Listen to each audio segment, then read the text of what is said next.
इस कहानी का शीर्षक है गदल और इस कहानी के लेखक है रांगे राघव। रांगे राघव जिनका स्वातंत्रोत्तर हिंदी कहानीकार के रूप में विशिष्ट स्थान रहा है। रांगे राघव ने लगभग 139 ग्रंथों की रचना की है। राघव जी विचारधारा से प्रगतिशील होने के कारण समाज में रहने वाले जो वंचित और शोषित वर्ग है, उन शोषित वर्गों के साथ सहानुभूति के साथ वे खड़े रहते हैं। रांगे राघव ने अपनी कहानियों में परंपरागत संस्कारों की जकड़न में फंसी मानव गरिमा को प्रतिष्ठित किया। वे कवि, उपन्यासकार, कहानीकार, आलोचक, नाटककार के रूप में भी प्रसिद्ध रहे और अंग्रेजी साहित्य में सर्वश्रेष्ठ नाटककार के रूप में जिन्हें पहचाना जाता है, विलियम शेक्सपियर, उस नाटककार के लगभग सभी नाटकों का अनुवाद रांगे राघव ने किया है। और रांगे राघव जी बहुमुखी प्रतिभा के धनी हैं। हम जिस कहानी को देखने जा रहे हैं, गदल को, ये कहानी रांगे राघव की सर्वश्रेष्ठ कहानी में से एक रही है। इस कहानी में गदल एक नाम है, स्त्री का नाम है, और इस कहानी में जिस स्त्री का चित्रण किया गया वह निम्न जाति की है और उस निम्न जाति के दर्प और गौरव की यह कहानी है। गदल के लिए कानून से बिरादरी की परंपरा कहीं बड़ी अधिक है। परंपरा को, कानून को के बजाय बिरादरी को सर्वश्रेष्ठ मानती है। गदल का चरित्र जो है वह शक्तिशाली है और गदल ऐसी स्त्री है जो प्रेम और मर्यादा की रक्षा के लिए कुछ भी कर सकती है। और यह गदल इस कहानी की प्रमुख पात्र है। गदल के पति की मृत्यु हो जाती है, वो विधवा हो जाती है। विधवा होने के बाद उसके बाल बच्चे वो सब है, नाती पोती भी है उसे, पर फिर भी वो किसी दूसरे पुरुष से विवाह करती है। गदल का दूसरे पुरुष के साथ विवाह करने का कदम न उसके बच्चों को अच्छा लगता है, न गांव वालों को, न समाज को अच्छा लगता है।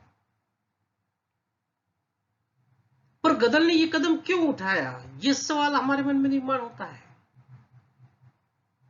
जिस स्त्री का भरा पूरा परिवार था, बाल बच्चे, बहुए, नाती पोती सब थे, वो अपने पति की मृत्यु के पश्चात दूसरे पुरुष से कैसे विवाह कर सकती है? तो इसके पीछे कारण यह रहा कि गदल अपना देवर जो है डोडी, वो डोडी से प्रतिशोध अर्थात बदला लेने के लिए कदम उठाती है। और गदल का जो देवर है जिसका नाम डोडी है, उसने विवाह नहीं किया था, वो गदल के बच्चों से प्रेम करता है। और सही बात यह कि डोडी गदल को दिल से चाहता है। भाई की मृत्यु के पश्चात वो उसके साथ विवाह अगर करेगा तो वो डोडी के मन में यह भाव है कि मुझ समाज क्या कहेगा, बच्चे क्या कहेंगे। इस डर से वह अपने मन में अपनी भाभी के प्रति रहने वाले प्रेम को भाई की मृत्यु होने के पश्चात भी उस प्रेम को वो इजहार नहीं कर पाता है, व्यक्त नहीं करता है। गदल ने तो निर्णय ले लिया था कि क्योंकि डोडी ने तो गदल के साथ अपने प्रेम का इजहार तक नहीं किया, इसलिए गदल दूसरे पुरुष के साथ विवाह करते जिसका नाम है मोनी, और विवाह कर उसके यहां चली आती है। जिस दिन गदल दूसरा विवाह करके अपने नए पति मोनी के घर पर चली जाती है, उसके दूसरे दिन ही विरह की अवस्था में गदल का देवर डोडी की मृत्यु हो जाती है। देखिए कहानी किस तरह की मोड़ ले रही है। और ये कहानी उस समय की जब बिरादरी में मृत्यु भोज देना बड़ा कठिन माना जाता था। पुलिस, दारोगा वगैरह इनका कानून कड़ाई से पालन करने की हिदायत दी जाती थी। और गदल अपने देवर की मृत्यु के पश्चात सारे बिरादरी को मृत्यु भोज देती है। गदल का इस तरह का कदम उठाना उसके नए पति मोनी को अच्छा नहीं लगता है, इसलिए वो क्या करता है कि पुलिस वालों से शिकायत कर देता है। गदल पुलिस वालों का मुकाबला करती है, पुलिस की गोली लगने से गिर जाती है। और कहानी का जो अंत है वो अंत बड़ा ही हृदयपूर्ण, भावनापूर्ण है।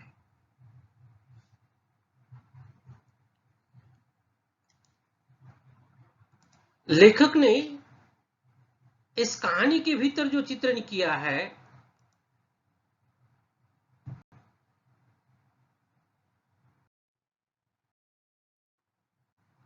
वो चित्रण जो है उस चित्रण के भीतर लेखक ने गदल के चरित्र को ऊंचा उठाने,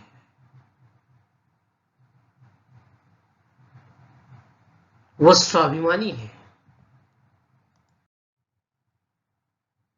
स्वाभिमानी होने के साथ साथ उसके अपने व्यक्तित्व की एक पहचान है। जब डोरी का मृत्यु हो जाता है, मृत्यु हो जाती है, तो मृत्यु हो जाने के बाद मृतक भोज का इंतजाम वो गदल करती है। और उस समय जो कानून था उस कानून के हिसाब से कम लोगों को ही भोज की इजाजत दी जाती थी। पर गदल कानून की बजाय बिरादरी को श्रेष्ठ मानती है। गदल का नया पति मोनी, उसने पुलिस वालों को शिकायत की थी, पर गदल भी कुछ कम नहीं थी। वो दारोगा को रिश्वत देकर पूरी बिरादरी को खाने के लिए, मृतक भोज का खाना खाने के लिए बुलाती है।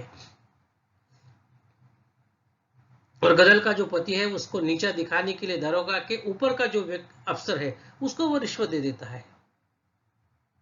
और वो कहता कि गदल जो मृतक भोज दे रही उसको किसी भी हालत में उसको रुकवाना चाहिए। गदल सारी बिरादरी को मृतक भोज का निमंत्रण देती है। बिरादरी के सारे लोग आते हैं, पंगत पे बैठे हुए वे खाना खा रहे हैं। आखिरी पंगत चल रही थी। उसी समय हथियारबंद पुलिस वहां पहुंचती। गदल स्वाभिमानी है। वो कहती है कि मैंने मृतक भोज का निमंत्रण दिया है, आखिरी पंगत ये चल रही है। और गदल कहती कि इस पंगत को जारी रखो, और वह स्वयं बंदूक लेकर पुलिस से मुकाबला करती है। मृत्यु भोज का सफल आयोजन होता है। गदल की आत्मा को शांति मिलती है कि मैंने जो सोचा था कि मेरे देवर डोडी की मृत्यु के पश्चात मैं सारी बिरादरी को मृतक भोज दूंगी, वो मृतक भोज मैंने दे दिया है। पुलिस वालों से वह बंदूक लेकर लड़ती है और लड़ते समय उसको गोली लग जाती है। दारोगा उसे पूछते हैं, गदल आखिर तुम कौन हो? मुस्कुराती हुई गदल कहती है, कारज हो गया दारोगा जी, आत्मा को शांति मिल गई। अब ये गदल जो है वह स्पष्ट वक्ता है। वह अपने देवर को स्पष्ट रूप से यह फटकारती और कहती है कि जिस दिन मेरे पति की मृत्यु हो गई थी, मृत्यु हो जाने के पश्चात दूसरे दिन ही तुम मुझे अगर स्वीकार कर लेते थे तो मैं दूसरों से शादी क्यों करती थी? गदल का बेटा जो है वो उसको हत्यारीन कहता है, पर फिर भी वो उसको सुनका देती है, अपने बेटे को भी सुनका देती है। गदल स्पष्ट वक्ता है, और स्पष्ट वक्ता होने के कारण वह अपनी जेठानी मौनी की बड़ी भाभी, उसको भी वो सुना देती और कहती कि तेरे देवर से मैंने शादी की है, इस नाते में तेरी देवरानी आती हूं, पर जिठानी मेरी बात ध्यान में रख, तेरे इतनी मेरी लड़कियां हैं, मेरी बहुएं हैं, तो ये रोप मुझ पर मत जमा। स्पष्ट वक्ता है। मौनी को भी सुना देती है, देवर को सुना देती है, जिठानी को सुना देती है।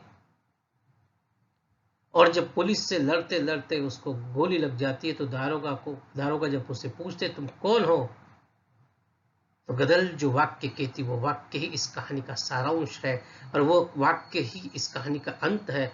गदल ने क्षीण स्वर में कहा, जो एक दिन अकेला न रह सका मैं उसी की हूं।